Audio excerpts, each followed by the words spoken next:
Olá,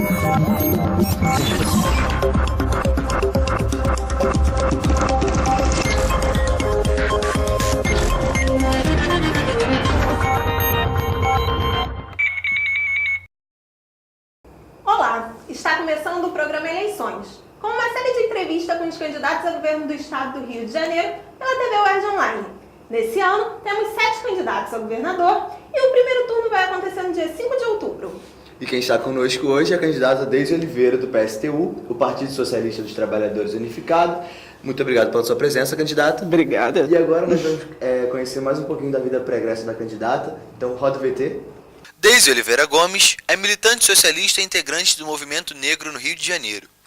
Militou no Partido dos Trabalhadores e foi expulsa por apoiar o movimento Fora Collor, contra a vontade da direção do partido.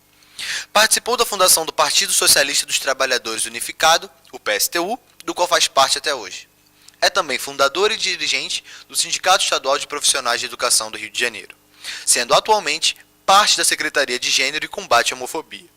Foi candidata à vice-presidência do Brasil na chapa de José Maria de Almeida, candidata a prefeita de São Gonçalo em 2004 e candidata a senadora pelo PSTU no Rio de Janeiro em 2006. Foi novamente candidata à prefeitura de São Gonçalo em 2012 e atualmente exerce função de professora de História em São Gonçalo, sendo também professora primária em Niterói, ambas escolas estaduais. Atualmente é candidata ao governo do Rio de Janeiro, tendo como vice Marília Macedo. Então vamos começar as perguntas. Lembrando que a senhora tem 2 minutos e meio para cada resposta. Bom, a gente vai começar falando da educação básica. Bom, segundo o MEC, as escolas municipais de ensino fundamental básico tiveram um melhor desempenho no IDEB do que as escolas estaduais. Para a senhora, por que isso ocorre? Olha, na realidade, eu não levo muito em consideração esses índices, porque dentro da nossa experiência, eu sou da direção, estou licenciada no momento, mas eu sou da direção do Sindicato Estadual dos Profissionais de Educação do Rio de Janeiro, do CEP. Nós temos como resolução de congresso ser contrários ao regime meritocrático, a esses ranqueamentos, a essas provas de avaliação, porque, na realidade, elas são muito, como é que eu poderia dizer, são muito limitadas para poder avaliar isso. Entende? Pelo que eu vejo de diversas redes municipais, esses índices não atestam qualidade. Entendeu? Você vai olhar, por exemplo, a maioria das provas são de múltipla escolha, você não avalia um elemento importantíssimo, que é a questão, como é que está a produção de texto, como é que está a capacidade de cálculo. Entendeu? Enfim, diversos elementos de avaliação do aluno, sociabilidade, capacidade do aluno expressar sua realidade, se expressar, né? Diversos elementos importantíssimos do processo de avaliação, esses índices não contemplam. Entendeu? Eles têm servido simplesmente para poder ou cortar verbas, né? Garantir a avaliação meritocrática, isso é, de quebra de isonomia salarial, enfim. Então, assim, isso para mim, essas provas externas, na realidade, não provam absolutamente nada. O que a gente pode ver hoje em dia, por exemplo, é um aumento do analfabetismo funcional, que é algo assim que tem sido falado bastante, entendeu? A maioria dos alunos, por exemplo, que estão no 5º ano, não dominam as 4 operações. Você pede para poder fazer uma conta, né? Conta de subtração com reserva, adição com reserva, conta de dividir com 2 algarismos no divisor, enfim, cálculos de fração, noções de número, capacidade de redação, entendeu?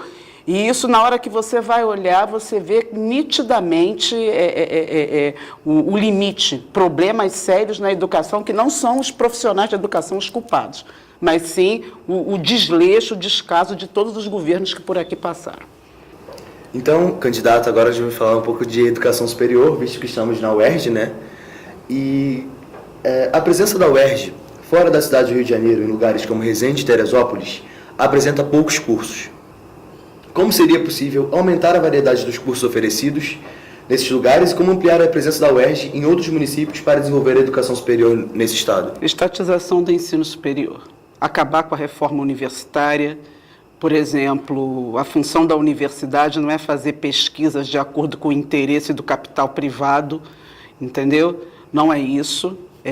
Primeira coisa, acabar com essas parcerias público-privadas, isso daí é um elemento central. Por exemplo, suspender o pagamento da dívida para que você possa ter uma oferta maior de ensino público, entendeu? É isso que a gente quer. Cotas para as universidades, isso para a gente é importante, para negros, cotas sociais e rumo ao fim do vestibular, entendeu? Eu acho que, por exemplo, as reivindicações do Andes têm que ser ouvidas, vão ser ouvidas, a reposição das perdas salariais, as reivindicações da FASUBRA, enfim, defendo a estatização completa do ensino, tanto privado quanto o ensino básico. Porque não dá para a gente ter uma concorrência de rede pública com rede privada. O que se destinou de verbas para o ensino privado é algo assim que poderia ter sido investido em diversas novas escolas, entendeu? Em diversas novas universidades, né? Então, isso daí é que para a gente é fundamental, autonomia, por exemplo, tem que estimular DCEs democráticos, enfim, total autonomia, liberdade de organização do movimento estudantil, que principalmente em muitas universidades particulares isso não é respeitado. Enfim, basicamente essa daí que são as nossas propostas. Não sei quanto tempo eu tenho, mas assim, tanto para o ensino superior quanto para o ensino básico, o que eu acho que é o problema central da educação? Arroxo salarial, pouca verba e falta de autonomia e democracia. Entendeu? Então, na nossa opinião, nós vamos atacar todos esses 3 problemas. Eleição direta para diretores, eleição para reitor, né? Sem ter essas cláusulas de barreira, enfim. A questão da autonomia, verba pública exclusivamente para a escola pública, e, enfim, estatização do ensino privado, total liberdade de organização e de expressão. É assim. Agora vamos falar de saúde. Nós sabemos que muitas prefeituras de outros municípios do Rio de Janeiro disponibilizam transportes para hospitais de outras cidades, o que acaba até lotando ainda mais os hospitais da capital. E quais são as suas propostas para resolver esse problema? Olha, primeira coisa, existe um processo de privatização da saúde. Eu acho que é um dos serviços públicos onde a privatização, onde se avançou muito mais. Primeira coisa, acabar com essas OSs dentro da saúde pública. É um dos elementos. Segundo, o Rio de Janeiro, que é aqui um dos nossos debates, né, é o estado que menos investe em saúde em nível nacional. Por exemplo, o estado do Rio de Janeiro hoje investe 7% apenas do orçamento, enquanto que a média nacional é de 11%. O investimento em saúde. E outra coisa, não dá para trabalhar a saúde desvinculada da educação, desvinculada da segurança. Por exemplo, mulheres que sofrem violências, né? Só o Hospital de Nova Iguaçu é o que está habilitado para poder fazer isso. Então, se isso acontece no interior, percebe a dificuldade que é. Enfim, é necessária a humanização dos profissionais de saúde, é uma discussão que muitos deles levantam. E também a estatização. Não dá para você...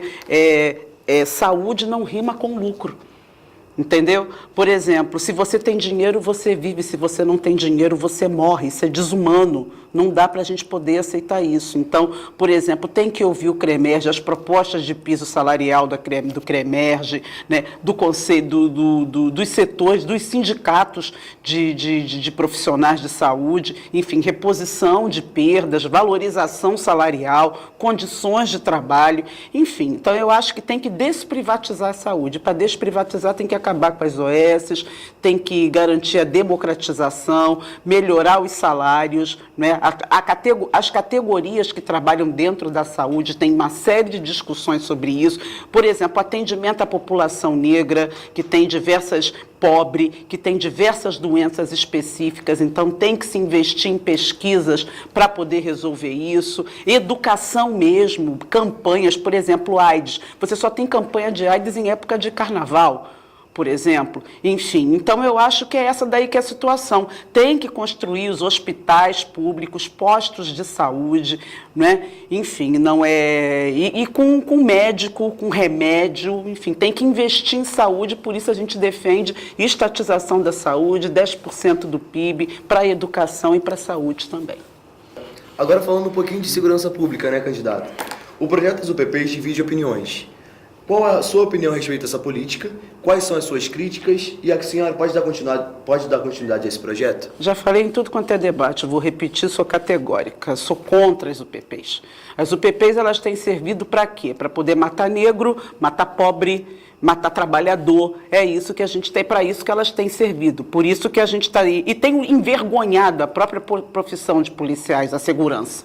É isso que a gente está contra. Então, por exemplo, a última que a gente viu, eu já falei isso, né? Os governos já têm, do PMDB e seus aliados, que também está todo mundo junto aí nesse processo, como se fosse em oposição, mas não é, tudo farinha do mesmo saco. Por exemplo, agora, policiais da UPP que estupraram, né, 3 mulheres no Jacarezinho. Absurdo, uma delas menor de idade. O caso da Marilda eu não vou esquecer, o caso da Cláudia arrastada como se fosse um saco de lixo eu não vou esquecer. Enfim, a atenção, a população negra não tem vocação para marginalidade, essa vocação está nos governos, está no empresariado, não está em nós negros. Entendeu? Descendemos de pessoas que construíram essa riqueza desse país, que trabalham muito. Agora, a gente precisa de investimento, a gente precisa de oportunidades, né? Enfim, a direita diz que segurança se resolve com polícia na rua. A esquerda socialista, dentro de onde eu me enquadro, segurança se resolve com saúde, educação, cultura, arte. É muito mais bonito e muito mais trabalho. E a desmilitarização da polícia, para a gente poder ter uma polícia unificada, inteligente, com controle da comunidade, participação da comunidade, inclusive dos movimentos sociais. Quando os movimentos sociais, por exemplo, o Garis, eles fizeram uma passeata, eles mesmos fizeram a segurança deles, foi algo fantástico, resultou numa vitória. Enfim, é isso. Somos contra o PP, desmilitarização da PM, e segurança se resolve com salários decentes, saúde, educação, enfim, democracia. Somos contra a criminalização dos movimentos sociais, né? Quem luta por melhor condição de salário, saúde, educação, não merece ser criminalizado, merece ser respeitado porque quer consertar a bagunça que está aí. Então, todo respeito a quem luta contra a criminalização dos movimentos sociais. Sobre o transporte agora. Nós sabemos que o transporte no Rio de Janeiro é majoritariamente apoiado em rodovias, que muitas vezes têm pedágios caros. Quais são suas propostas para solucionar o problema do transporte? A mesma linha. Está todo ele privatizado. Tem que desprivatizar e tem que estatizar transporte. Transporte é importante, por exemplo, para a educação, para a saúde, não é? Enfim, então o transporte ele é um direito, ele tem que ser estatizado, é isso que a gente defende. Entendeu? Estatização do transporte, tarifa zero, não é? Enfim, é isso que a gente acha que é a melhor coisa a fazer. Tem que investir no transporte ferroviário. Por exemplo, eu moro em São Gonçalo e a ponte é aquilo, quando a ponte engarrafa, você fica a pé. Como dizia o poeta, né? A ponte engarrafou, você fica a pé. Enfim, então, para poder isso, a gente defende que tem que tirar da gaveta o projeto das barcas para São Gonçalo. Isso ajuda muito todos aqueles municípios que ficam para aquela região, entendeu? Desafoga a ponte, que é um elemento assim complicado. Por exemplo, a malha ferroviária, a Flumitrens foi totalmente privatizada, totalmente destruída, então isso tem que se retomar, né? Por exemplo, as barcas que hoje existem tem que tirar desse consórcio, que é o mesmo consórcio que hoje domina os pedágios, entendeu? Enfim, então eu vejo que é uma bitributação, que é isso que acontece sobre a população, né? Enfim, então eu acho que é isso, é estatização dos transportes, tarifa zero, né? Acabar com esses consórcios atuais. Por exemplo, a gente vê aí uma farra de isenção de impostos, como agora, né? Recentemente, 50% de desconto de ICMS para as empresas de ônibus, entendeu? E sim, mostrando claramente, entendeu? A nossa proposta é governar para os trabalhadores, fazer um governo para os trabalhadores, por isso a nossa proposta de transporte também é muito clara, entendeu? Estatização de transporte. Transporte é necessidade, entendeu? Os empresários tiveram sua chance, muito pelo contrário, a gente vê aqui, às vezes, eu que moro no Porto Velho, em São Gonçalo, já levei 2 horas para chegar em Alcântara. Uma viagem que há 10 anos atrás eu levava meia hora para poder chegar em Alcântara. Enfim, isso traz perdas de saúde, o problema da dupla função motorista e colaborador, isso tem que acabar, entendeu? Porta para quem é idoso, meia porta, 2 portas, enfim, diversas fraudes são cometidas para desrespeitar passe livre, entendeu? Enfim, é isso. Garantir o passe livre também, que é fundamental. Estatização dos transportes sob controle dos trabalhadores. Simples. Então, candidata, agora nós vamos a pergunta de um aluno aqui da UERJ para a senhora. Oi, Deise, eu sou Daniel Botelho, estudante de jornalismo aqui da UERJ. A gente sabe que o Rio de Janeiro hoje é dominado, é influenciado pelos grandes empresários, né? O capital tem uma importância muito grande na política do Rio de Janeiro. Então, eu queria saber como o PSTU, se eleito, fará para governar no meio desses grandes empresários e sendo um partido que provavelmente terá uma minoria na LERJ. Bem, nossa proposta é governar o Rio de Janeiro para os trabalhadores. A famosa falácia de que vamos governar para a sociedade, vamos governar para todos, isso é mentira. Entendeu? Não adianta, não tem como. Numa sociedade de classes, a neutralidade é para poder ajudar quem está no poder. E não é essa a minha proposta. Eu não estou recebendo, eu e meu partido, nós não recebemos financiamento de grupo empresarial nenhum. A gente sobrevive com financiamento dos trabalhadores justamente para isso, para garantir essa nossa independência junto ao empresariado. Tá? Eu até, inclusive, estou sofrendo um boicote consciente por parte da imprensa, mesmo no campo da esquerda, candidatos que estão com percentuais abaixo dos meus são chamados, e eu sou assim, os grandes jornais não falam de mim, já mostra isso, porque a nossa proposta é muito clara, a gente não se entreia nisso daí. Vamos governar com o movimento estudantil, com o movimento sindical, com o movimento popular, com o movimento negro, o movimento de GLBT, movimento de mulheres, enfim, com as entidades organizadas. E deixamos muito claro que o que muda na realidade é a mobilização. Nós temos clareza de uma coisa, qual é um dos nossos lemas? Para que os trabalhadores ganhem, os empresários vão ter que perder. Então, para isso, vai ter que ter mobilização. Com certeza, vamos mobilizar. Se o governo federal prender as verbas, nós vamos mobilizar a população para ir para Brasília. Isso um governo pode fazer. Para poder ajudar os empresários, não medem esforços, não derrubaram a perimetral rapidinho, as pessoas achavam que isso era impossível fazer, e foi rápido, quando é para atender qualquer interesse empresarial. A Copa do Mundo, todas as mudanças que eles fizeram para poder atender, né, ao big negócio da Copa, enfim, então é isso, é com as organizações de movimentos trabalhadores, e já na campanha eu digo, entendeu?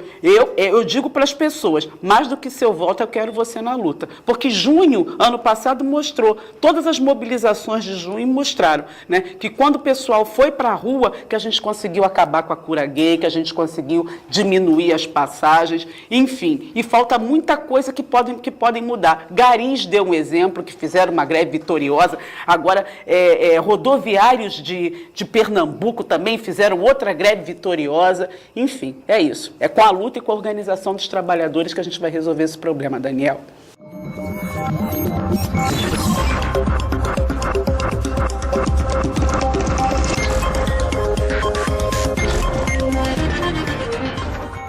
Bom, aqui nós temos perguntas referentes a 6 temas. A senhora vai sortear 2 para poder responder, tá? Tá bom. Estou sorteando uma, sorteio já logo a outra? Sim.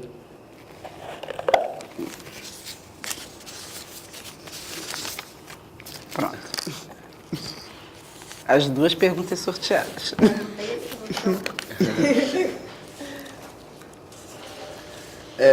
O tema tirado foi saneamento básico. Sabe-se que o Pacto do Saneamento prega que o saneamento básico seja uma prioridade, mas o saneamento básico ainda é precário nos locais mais afastados dos grandes centros. Como é possível mudar essa realidade? Olha, já vou colocar aqui o orçamento.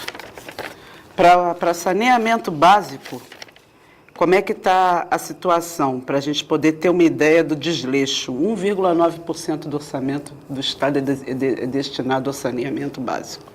Por exemplo, nas áreas de São Gonçalo, Itaboraí, não tem. Fizeram lá o Comperge, não é? Por exemplo, os 2 principais rios que abastecem aquela região ali de Itaboraí estão sendo poluídos com as obras do Comperj.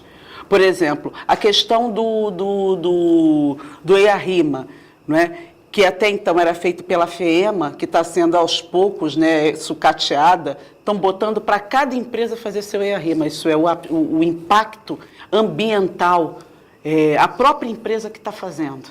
Aí a gente vê aquela loucura que está sendo lá em Sepetiba, a TKSA, que teve até um professor, e não me lembro, não sei se foi daqui da UERJ, foi da FRJ, que respondeu o processo pelas denúncias do impacto ruim ali, como está prejudicando o trabalho dos pescadores daquela região. Enfim, então, uma das coisas que a gente vai mudar é esse orçamento aqui, para o saneamento básico. Entendeu? Por exemplo, o abastecimento de água está sendo aos poucos, todo ele privatizado.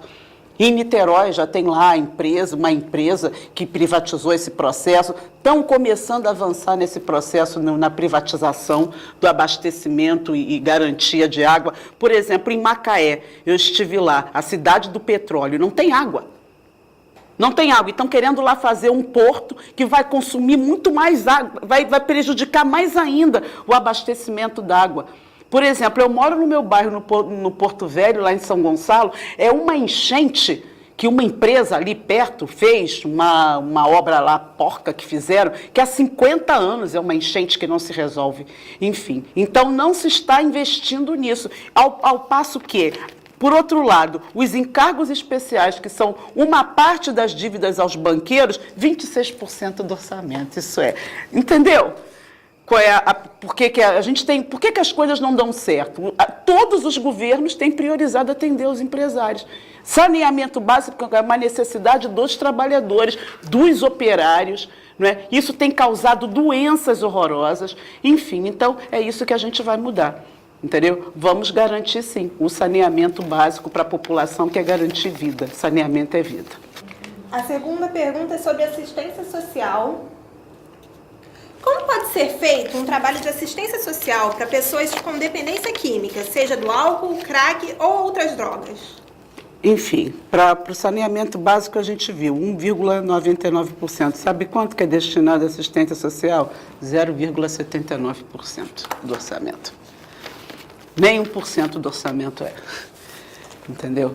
Por isso que a população vê, muda, e elege, não muda. Por quê? É essa estrutura que está sendo feita, entendeu? Para poder favorecer meia dúzia de empresários. Por exemplo, assistência social, ajuda às mulheres que sofrem violências, por exemplo. Eu sou feminista, né? Eu sou a única mulher candidata ao governo do Estado, do Rio de Janeiro. Interessante isso, e a única negra também. Né? Eu, na realidade, represento esses setores que têm sido postos de lado para a maioria das administrações por aqui passaram. Né? Então, por isso que a gente quer ser realmente, nós do PSTU, queremos e temos a condição de ser a diferença nisso. Por exemplo, assistência social, mulheres, né? A violência contra homossexuais. Você vê, isso daí está nessa verba de assistência social. Por exemplo, casas-abrigo para as mulheres que sofrem violência, entendeu? Isso também é assistência social. Cadê? Não tem, entendeu? É isso aí que é orçamento, 0, né? Enfim, é um troço tão, para a gente ver, 0,79%, entendeu? Vamos tirar dinheiro dos empresários, vamos tirar dinheiro dos banqueiros para poder garantir isso, acabar com as isenções de impostos, que tem sido uma farra, né? Enfim, são administrações e vai ser assim se mantiver esse quadro que está aí. Nas eleições, vai continuar esse tipo de problema, entendeu? Que é o dinheiro para poder não ajudar quem precisa, quem é trabalhador. Muito pelo contrário, a gente tem visto hoje aqui é o quê? Um assalto às contas públicas para salvar meia dúzia de empresários. É por isso que falta dinheiro para assistência social, que praticamente ela não existe. Ela é usada como moeda de troca, como compra indireta de votos, entendeu? Enfim, é isso que a gente está aí denunciando, vamos denunciar, né? E vamos garantir mais verbas para assistência social. É isso. Vamos chegando ao final da nossa entrevista aqui com a candidata do PSTU, Deise Oliveira, mas antes a senhora tem 3 minutos para as suas considerações finais. Olha, só assim, gostei do debate, agora eu quero só levantar a questão do trabalho, que eu achei que faltou a gente discutir isso, que é um problema. Por exemplo, eu tive na CSN em Volta Redonda, e foi uma empresa que foi privatizada e que piorou as condições de trabalho, é uma empresa que está ameaçando de demissão, recebe uma alta quantidade de isenção de impostos. A mesma coisa está acontecendo com outras empresas. O Estaleiro Ex, agora recentemente, ameaçou fechar, botar milhares de trabalhadores na rua. E qual é a nossa política? É reestatização das empresas privatizadas, entendeu? Vendidas com moeda podre. Por exemplo, um dos meus compromissos é reestatizar a CSN. Por exemplo, a Delegacia de Trabalho, a Secretaria de Trabalho, ela tem que funcionar. Diversas fábricas, não é, que não cumprem com direitos trabalhistas, que não não assinam carteira, não depositam o seguro, né, para poder, aí o trabalhador fica no desemprego, entendeu? E não tem indenização nenhuma. Nós vamos olhar isso de perto, porque não temos compromisso com esses empresários. Recentemente, numa maravilhosa greve do Comperj, lá em Itaboraí, né? Enfim, é uma empresa que tem toda a tutela lá da Petrobras, todos os cipeiros foram mandados embora, em processo de